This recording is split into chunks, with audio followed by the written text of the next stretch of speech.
अस्सलाम वालेकुम वरहमतुल्लाह। आज हम एक नई सीरीज़ स्टार्ट कर रहे हैं। उस सीरीज़ के साथ पैरेलल में लॉजिकल प्रिंसिपल्स पे, ठीक है। अब इस सीरीज़ को स्टार्ट करने का मकसद क्या है और लॉजिक क्यों ज़रूरी है, क्योंकि जब भी हम आपस में कोई आइडिया डिस्कस करते हैं या कोई फ़िलासफ़ी डिस्कस करते हैं या रिलीजन डिस्कस करते हैं, जब भी लोगों के दरमियान डिस्कशंस होती है, इवन के डेली रूटीन में जब डिस्कशंस होती है ना, तो आप लोगों ने ये दो टर्म ज़रूर सुने होंगे कि ये चीज़ लॉजिकल है, ये चीज़ इलॉजिकल है, ठीक है। हमारे लोग बहुत लूज वे में इन टर्म्स को यूज़ करते हैं, ठीक है। बट जब हम कहते हैं एक चीज़ लॉजिकल है ना, तो उसका एक स्पेसिफिक मतलब होता है, ठीक है। जब हम कहते हैं एक चीज़ लॉजिकल है, उसका बहुत ही स्पेसिफिक मतलब होता है, ठीक है। तो ये समझना ज़रूरी है कि लॉजिकल का मतलब क्या है, इलॉजिकल का मतलब क्या है। इसके अलावा लॉजिक जो है ना, आई वुड इवन आर्ग्यू कि ये इंट्यूटिव है। मतलब हम सारे आर्गुमेंट्स मतलब डेली लाइफ में आर्गुमेंट्स यूज़ करते हैं। आर्गुमेंट्स का नाम नहीं देते, बट हम यूज़ करते हैं। लाइक फॉर एग्जांपल आप लोगों ने आप सड़क पे जा रहे हैं ना, वहाँ से गाड़ी आ रही है, तो आप अपने माइंड में एक आर्गुमेंट ज़रूर बनाते हैं कि अगर मैं अभी यहाँ उस सड़क को क्रॉस की मैंने, तो गाड़ी आ जाएगी। इफ़ ये हुआ देन ये होगा, और कंक्लूजन क्या होगा कि गाड़ी मुझे मार देगी। तो ये कंडीशनल स्टेटमेंट्स है, उससे हम कंक्लूजन निकाल रहे हैं। तो ये भी एक फॉर्म ऑफ आर्गुमेंट है, इसको आर्गुमेंट का नाम नहीं दे रहे। तो ये जो रीजनिंग का प्रोसेस है, ये आर्गुमेंट्स बनाने का जो प्रोसेस है, ये हमारी डेली लाइफ में यूज होता है, ठीक है। बट हमें एक चीज़ समझनी होगी कि कौन सी मिस्टेक्स है जो हम करते हैं इन आर्गुमेंट्स में, ठीक है, और कौन सी एब्सर्डिटीज है जिससे हमें बचना चाहिए इन रीजनिंग प्रोसेस में, ठीक है। और कौन से वो प्रिंसिपल्स हैं जो ज़रूरी है किसी भी बिलीफ सिस्टम को एस्टैब्लिश करने के लिए। वो प्रिंसिपल्स वायलेट नहीं होने चाहिए। कौन से वो यूनिवर्सल प्रिंसिपल्स हैं जिनको आप वायलेट नहीं कर सकते किसी भी बिलीफ सिस्टम को एस्टैब्लिश करने के लिए, एस्टैब्लिश करते वक्त, ठीक है। तो लॉजिक के कुछ प्रिंसिपल्स हैं जो कि ज़रूरी है कि वो ओबे हो जब आप किसी भी बिलीफ सिस्टम को एस्टैब्लिश करते हैं, ठीक है। तो हम ज़्यादा डिटेल में तो नहीं जाएंगे, बट मैं आप लोगों को वो बेसिक प्रिंसिपल्स बताऊंगा जो प्रिंसिपल्स आप लोगों को आने चाहिए, ठीक है। मेरी बाकी वीडियोस को समझने के लिए, जो पैरेलल में सीरीज आ रही है ना, उसको समझने के लिए ये प्रिंसिपल्स आप लोगों को आने चाहिए, ठीक है। तो आज हम बात करेंगे फंडामेंटल लॉज ऑफ लॉजिक पे, law of identity, law of non contradiction and law of excluded middle, ठीक है। बट उससे पहले एक टर्म है जो आप लोगों को समझाना जरूरी है, और वो है proposition. What is proposition? Proposition किसे कहते हैं?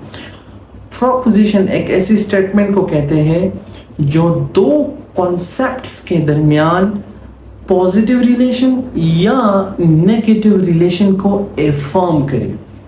I will unpack this, ठीक है। Let me repeat again. Proposition एक ऐसी स्टेटमेंट को कहते हैं जो दो कॉन्सेप्ट्स के दरमियान पॉजिटिव रिलेशन या नेगेटिव रिलेशन को एफर्म करे, ठीक है। Like for example, I say God exists. God is a concept, existence is a concept, and the proposition is relating existence to God. So this is a proposition. Now positive relation और negative relation का क्या मतलब है? Positive relation उसे कहते हैं जब proposition उन दो concepts के दरमियान relationship को affirm करे, ठीक है। Like मैं कह रहा हूँ ना, God exists, तो proposition affirm कर रहा है कि proposition में ये affirm हो रहा है कि एग्जिस्टेंस गॉड का एट्रीब्यूट है, गॉड की क्वालिटी है, हम एफर्म कर रहे हैं इस चीज को। So this is the positive relationship. अगर मैं कहूँ नेगेटिव रिलेशनशिप क्या होता है, जिसमें प्रोपोजिशन दो कॉन्सेप्ट्स के दरमियान रिलेशनशिप को डिनाई करे। Like God does not exist, हम डिनाई कर रहे हैं कि एग्जिस्टेंस उसका एट्रीब्यूट है, ठीक है।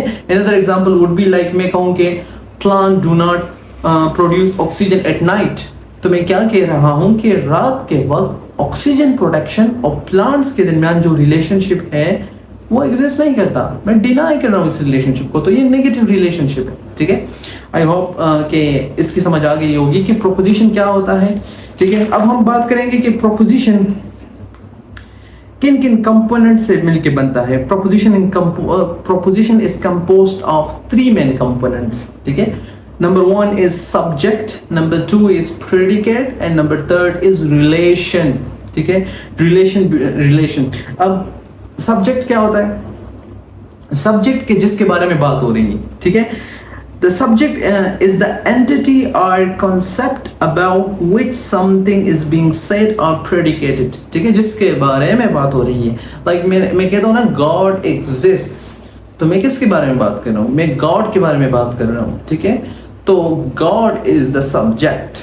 ठीक है, इसके अलावा predicate क्या होता है? Subject समझ आ गई? तो predicate किसे कहते हैं? Predicate means कि God के बारे में क्या बात हो रही है, कौन सी क्वालिटी है या एट्रीब्यूट है जो गॉड के साथ एसोसिएट किया जा रहा है. ठीक है, तो प्रेडिकेट कहते हैं द क्वालिटी और properties being assigned to the subject. ठीक है, तो हमने कहा ना गॉड एग्जिस्ट्स, सो हम कह रहे हैं कि subject God has the quality और एट्रीब्यूट ऑफ एग्जिस्टेंस. ठीक है, ये होता है प्रेडिकेट कि कौन सी क्वालिटी और एट्रीब्यूट सब्जेक्ट पोजेस करता है. ठीक है, this is the predicate. Now, what is relation? Relation mean कि subject और predicate जो है ना ये किस तरह connect हो रहे हैं, connect कैसे हो रहे हैं. ठीक है, तो the relation refers to how the subject and predicate are connected. ठीक है, and the relation can be positive, can be negative, depends on whether the predicate is affirmed or denied in relation to the subject. ठीक है, so ये हो गया relation. ठीक है, let me give you some examples के आप लोग को अच्छी से समझ आए. मैं कहूँ कि the tree is tall. The tree subject है क्योंकि उसके बारे में बात हो रही है, the tree के बारे में. और tall वो predicate है क्योंकि tall वो attribute है, वो quality है जो हम कह रहे हैं कि ये उस tree में है. ठीक है, so the tall is the property being attributed to the subject. ठीक है, और रिलेशन क्या है? रिलेशन पॉजिटिव है क्योंकि हम कह रहे हैं कि ये जो क्वालिटी है ना ये सब्जेक्ट पोजेस करता है, उसमें मौजूद है, तो हम अफर्म कर रहे हैं, सब्जेक्ट अफर्म, प्रोपोजिशन अफर्म कर रहा है इस क्वालिटी को. So this is the positive relation. और अगर मैं कहूँ कि the car is not fast, the car is the subject, fast is the quality in question, this is the predicate. ठीक है, और रिलेशन क्या है? नेगेटिव है क्योंकि हम कह रहे हैं कि ये क्वालिटी जो है ना ये कार में नहीं है. ठीक है, so this is proposition. Proposition क्या होता है? प्रोपोजिशन किन किन चीजों से मिलकर बनता है. ठीक है, अब हम आते हैं लॉज ऑफ लॉजिक पे, जिसमें पहला लॉ है law of identity. What is law of identity? Law of identity law of identity कहता है कि एक चीज जो है वो है, मतलब कोई चीज वही है जो वो है और बैक वक्त कुछ और नहीं हो सकती. ठीक है, सो ए है और बैक वक्त ही बी सी डी ई नहीं हो सकता और ए ही है. ठीक है, सो ये बड़ा फंडामेंटल लॉ है, तो ए ही है. ठीक है, अब सवाल ये है कि ए को कौन सी चीज ए बना रही है, वो कौन सी खुसूसियात है जो एक चीज को चीज बनाती है. What make pen a pen, what make this laptop a laptop, what make this mobile a mobile. ठीक है, वो कौन सी खुसूसियात हैं जो इस चीज को वो चीज बनाती है. what is that? तो वो खुसूसियात, वो बुनियादी खुसूसियात जो हर एक चीज को महसूस बनाती है, हर एक चीज की वो बुनियादी खुसूसियात जो उसे महसूस बनाती है, उस जिससे उस चीज की शनाख्त होती है और वो उसे दूसरे अशिया से जुदा करती है, उसे हम कहते हैं एसेंस. एसेंस जो हर एक चीज को आइडेंटिटी देती है उसे हम कहते हैं एसेंस, वो बुनियादी खुसूसियात, वो एसेंशियल एट्रीब्यूट्स. ठीक है, so essence of something is defines its identity and distinguishes it from other things. Like for example, मैं कहूँ कि what make triangle a triangle? Triangle का वो कौन सा attribute है, कौन सा attribute है जो उसको triangle बना रहा है, जो उसको identity दे रहा है, जिससे हम उसकी पहचान कर रहे हैं, वो कौन सा attribute है? ट्राइंगल के 3 साइड्स होने चाहिए. 3 साइड जैसे ही मैं आपको बताता हूँ आपके जहन में ट्राइंगल आता है क्योंकि उससे उसकी पहचान हो रही है, वो उसका वो एसेंशियल एट्रीब्यूट है कि अगर हम उसको हटाए तो वो ट्राइंगल नहीं रहेगा.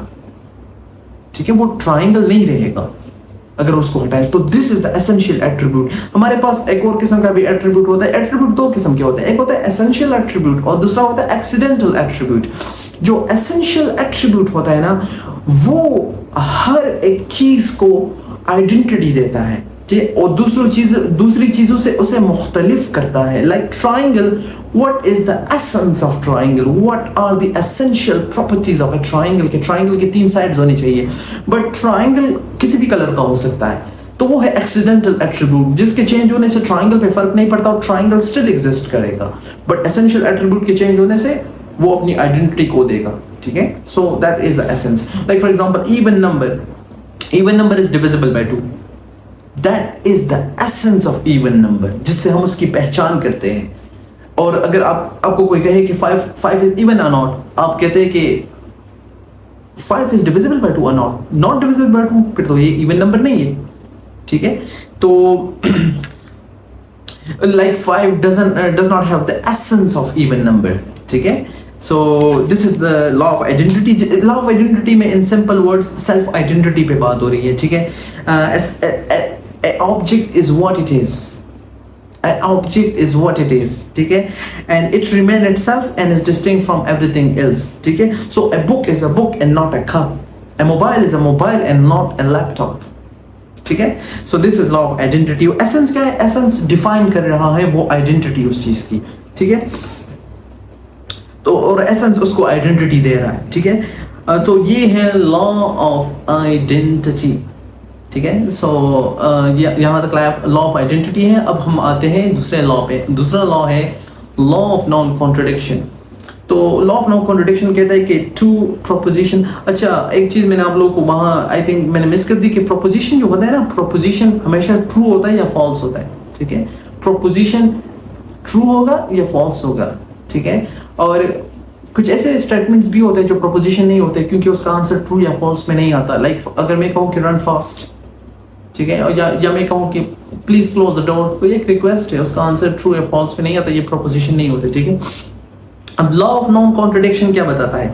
लॉ ऑफ नॉन कॉन्ट्रडिक्शन कहता है it is impossible for something to be and not to be at the same time in the same respect, which means कि two contradictory proposition cannot both be true, ठीक है। तो हमारे पास अगर एक compound statements है और हम एक चीज को अफर्म कर रहे हैं और निगेट भी कर रहे हैं, तो ये दोनों ट्रू नहीं हो सकती, ये दोनों प्रोपोजिशन ट्रू नहीं हो सकती। लाइक फॉर एग्जांपल मैं कहूं कि it's running and not running at the same time in the same place, so ये इम्पॉसिबल है according to law of non contradiction. For example मैं कहूं कि मैं एग्जिस्ट करता हूं, मैं एग्जिस्ट नहीं भी करता, this is the violation of the law of non contradiction, this is impossible, ठीक है, कि मैं एग्जिस्ट करता भी हूं नहीं भी करता।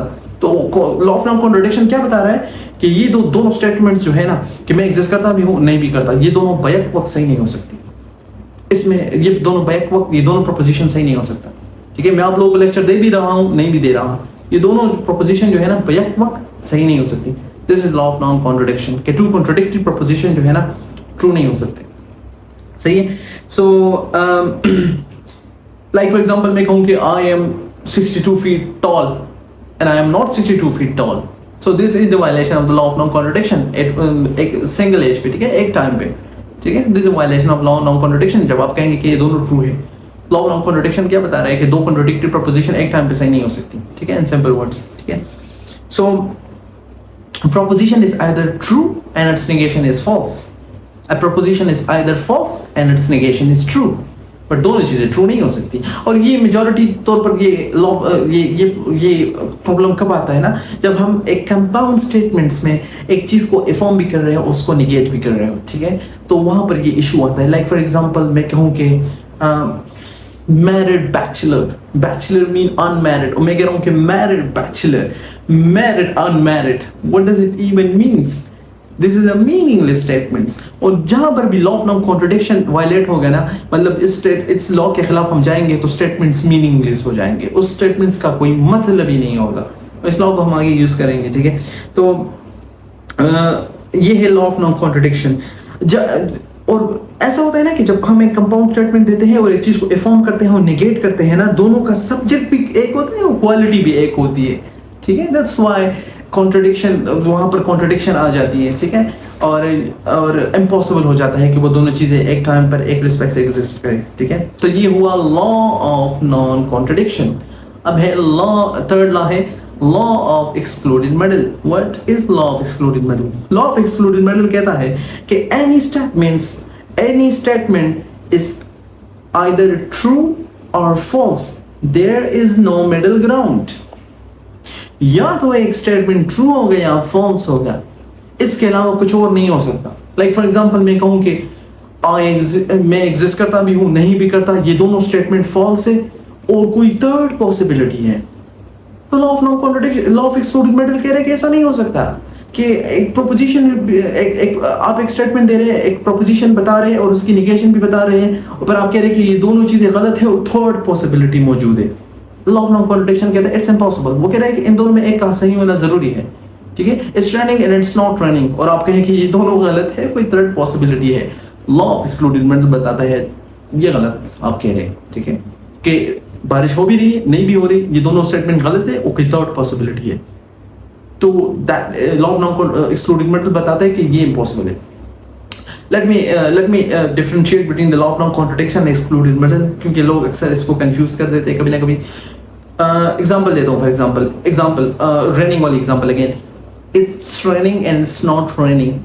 लॉ ऑफ नॉन कॉन्ट्रडिक्शन बता रहा है कि ये दोनों बैक वक्त सही नहीं हो सकती, ये दोनों स्टेटमेंट्स, कि बारिश हो भी रही है, नहीं भी हो रही, ये दोनों स्टेटमेंट्स बैक वक्त एक जगह पर सही नहीं हो सकती। लॉ ऑफ एक्सक्लूडेड मिडल बता रहा है कि इन दोनों में एक का सही होना लाजिम है और कोई थर्ड पॉसिबिलिटी नहीं हो सकती। This is what law of excluded middle से। लाइक फॉर एग्जांपल मैं कहूं कि आई एग्जिस्ट, मैं एग्जिस्ट करता हूं और नहीं करता, लॉ ऑफ नॉन कॉन्ट्रडिक्शन बताता है कि ये दोनों बैक वक्त पॉसिबल नहीं हो सकते। लॉ ऑफ एक्सक्लूडेड मिडल बता रहा है कि इन दोनों में एक का सही होना लाजिम है, कोई थर्ड पॉसिबिलिटी एग्जिस्ट नहीं करती।